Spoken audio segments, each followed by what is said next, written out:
Florida. Nobody. I was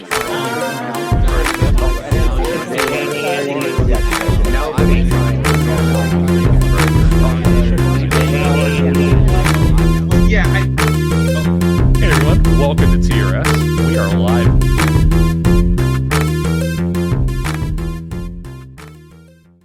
Wow, I love that new intro. Good job, Josh. Welcome to TRS, everyone. We are very excited today to have as our guest Ildiko Susany, who, wow, her world's on fire right now.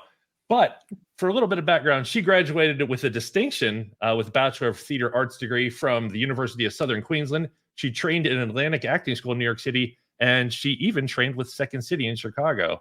Ildiko, welcome to our show. Thank you so much for joining us. Thank you. Thanks for having me. How's your week been so far? Pretty good. I don't know if you know, it's been just announced that we've just started shooting for Virgin River season 6. So I'm back prepping my episode that's going to start shooting soon. I'm very excited. That's amazing. We do definitely get in on Virgin River in a little bit, but I want to get to know you. And so I'm always fascinated by people before they got to where they wanted to be. And I assume you're exactly where you want to be. I hope so.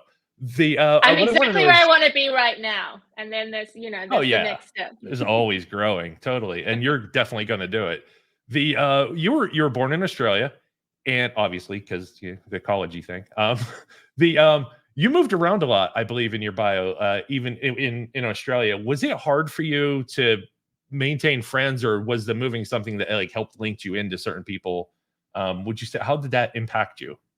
Yeah, I feel pretty lucky. I moved around pretty young, but I don't know. I think it helped make me very like adaptable and flexible. And then thankfully we kind of settled a bit in Brisbane finally after being in Sydney, Melbourne, the Gold Coast hinterland. And so some of my lifelong friends are the friends I made in primary school in Brisbane. So I am really grateful for the life I had and the childhood that I had. And I got to live with kangaroos, live in the city, see plays, run around in the bush. So I got a really varied kind of upbringing. The whole Australian experience. Yes. So no matter what any of us Americans think Australia is like, you've been there. I've been there and I've done it, and it's real, guys. It's real. All right, this is the time when we got to ask you about drop bears. I was going to say, but I was like, oh, should I bring that up? I don't know. It's very, it's a dangerous topic. Yeah, I know. I've heard a lot about them, and every time I meet somebody from Australia, it's very hard for me not to bring it up. But when you started, you're very interested in acting at an early age. Was your family supportive of your acting then, or as you became an adult, or was there more of a pushback, like do something real? Thankfully, my family was very supportive. They were like, follow your dreams. You can be anything you want to be. I think, my mom was also, realistic about it and just, saying like, it's a difficult career. It can be very competitive, but if that's what you want to do, we'll, get you in acting classes, do your drama classes at school. She was very supportive. So I never felt like it wasn't something I couldn't do. It wasn't a realistic career choice. And I was really grateful to have that support. Hey, high five to mom. That's amazing. Yeah, Mom. Thank you. And I've noticed in the interviews I've been doing lately that the one of the underlying factors with a lot of people seems to be the parental support, and also the grounding of it. Like, hey, if you're going to do it, let's do some classes. Or somebody we spoke with a couple weeks ago, the father was like, you know what? I know you want to do this. I'm going to give you some extra money to do that. But like I'm supportive, even though it's very difficult. But like you have to do the work is the other thing they took away from all this. You have to put the work in. You can't just say I'm an actor and show up and do a audition and get in. Yeah, 100%. I think, if you want to have any longevity in this career, I think you just have to keep working on your craft, keep showing up, keep developing yourself. It is a tough industry, and, you do get periods of no work where you're feeling a bit demoralized, but as long as, keep working yourself, keep creating, I think you got to be in it to win it, basically. So before college, back to your childhood, let's go before college. What was the best day of your life? Oh, Yeah. That's a really interesting question. I don't know. Oh my gosh. Um, I think anywhere where I was performing, to be honest, like, we in year when I was in year 12, which was our graduating year at school, we performed in a musical called Back to the 80s. So it was very funny, like lots of spandex and, bright colors and froofy big outfits and crazy hair and teased hair and everything. And I played a twin with one of my best friends who's tall and white and blonde. And yeah, we played twins in it, and that was kind of the running joke of the of the play. Well, I mean, I like it. Also, having grown up in that era, I had this whole image in my head of of what that must have been like. So you are Japanese and Hungarian descent. I need to ask you a very important question. I'm a fan of both cultures, food wise. Can you pick a favorite, goulash or udon?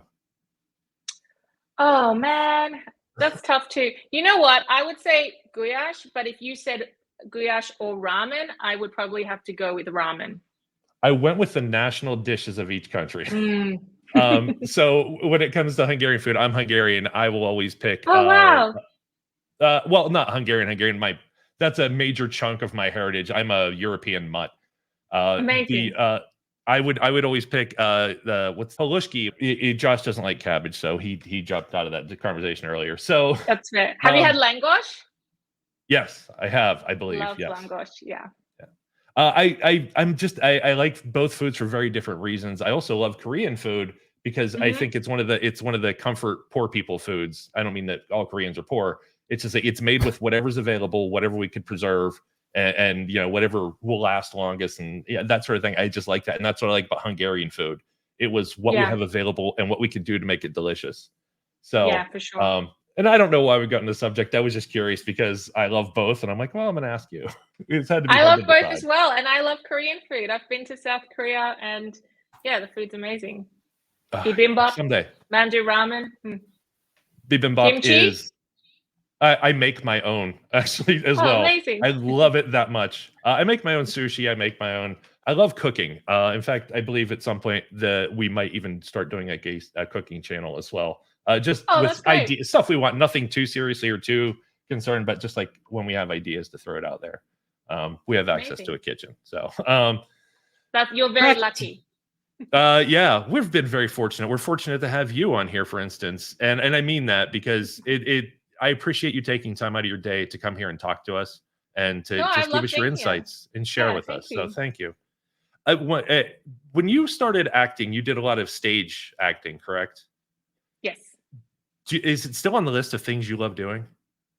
Yeah, it is. And I kind of miss it because I haven't done it for a number of years. So, anyone wants to hire me on a stage show, I'm here, I'm ready. Awesome. Speaking of stage, you wrote the play The Day the Galaxy Inevitably Exploded and Died in 2012. Can you tell me about your experience in coming up with the idea, writing it, and then getting it on stage? Like, how did all that come about? Yeah, I randomly, I just had this idea for this dystopian world where there were just these two characters. There were last two beings left on the planet, and they were waiting for the whole universe to end, basically, was the idea. And I wrote it in a night, the first draft, because I felt very inspired. And then I submitted it to the Queensland Theatre Company's Young Playwrights program, and it was shortlisted for that. So I decided to put it on, and had a few other graduates from university that we all got together and put it on. We got into a festival called the Backbone Youth Arts Festival, so we played at the Brisbane Powerhouse. And then I moved to Sydney. I took it down to Sydney, and we remounted it as part of the Sydney Fringe Festival, and we were nominated for the Best of Theatre Award. So it was a really amazing experience. I worked with some really awesome people on that, and we were very proud of what we created. Now you know why I asked the question about before college. What was your favorite experience? Because this had to be mind blowing. Yeah, it was pretty amazing. And it says a lot about your ability. You had this idea and then you made it in a night.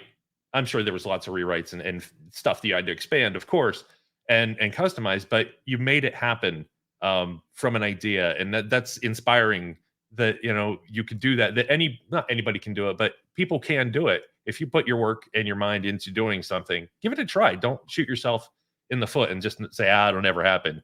It happened to. And that's set off all these other things too, or helped set them off. And my next question I have, your first shot, your first gig that I could find on IMDb was Figments of Friday. It was a small part. I take it. Fragments of Friday, yeah. And the poster on your website, I think, is a picture of someone snorting coke off your leg.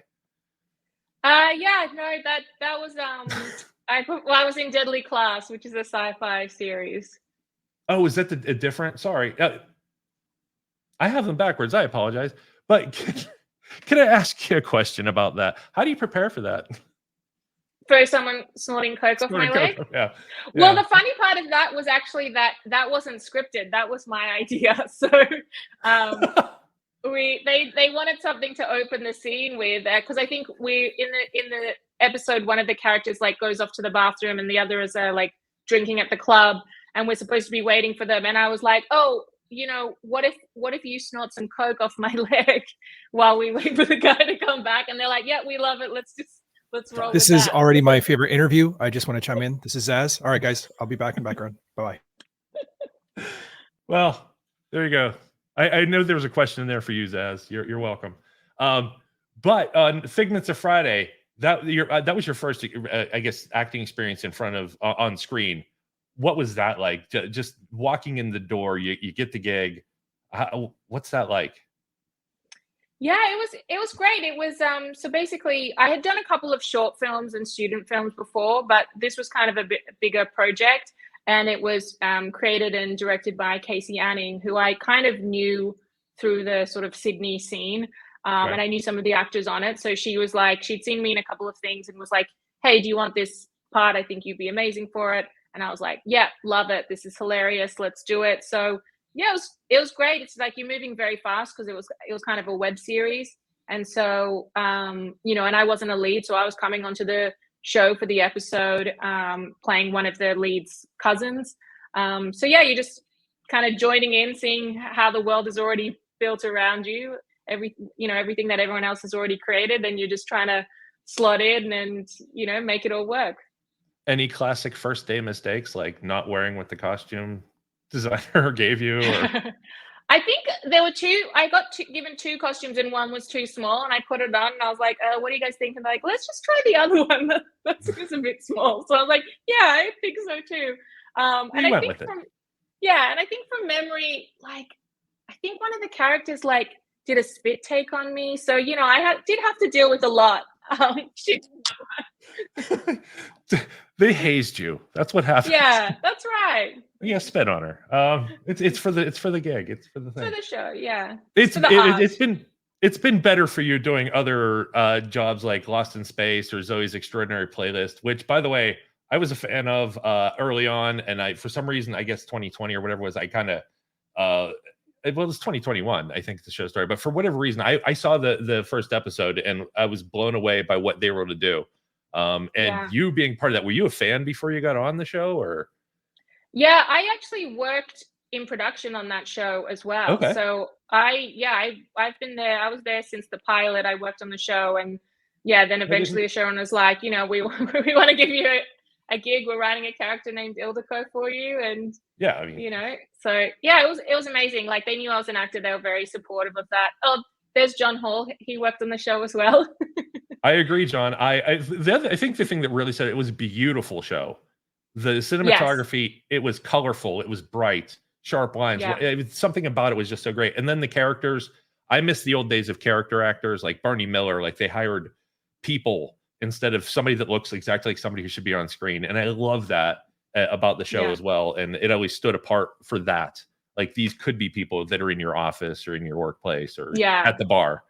And so I think that the style of how they seamlessly went in through all the musical dance numbers almost in a single shot. So it did feel like Zoe as the character and you as the audience are really experiencing this as like a real thing that could happen right in front of you, as opposed to like a music video with different shots and cuts and things.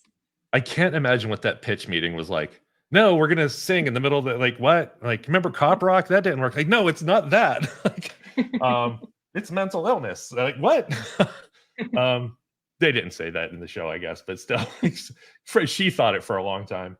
And then Lost in Space 2, you're now part of. You will be invited to conventions forever to sign autographs with everybody in Star Trek, and That would be nice. I would love that. I'd love to do like a Comic-Con or something like that. That would be brilliant. you're going to be on the list. You're going to start as soon as they get a hold of you. They're going to always invite you, as they should as well.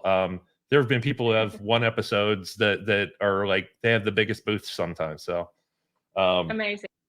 Well, that's yeah. the dream. So hopefully, that's the dream. I mean, at least hey, you always have something to do. Like, if you have a free weekend.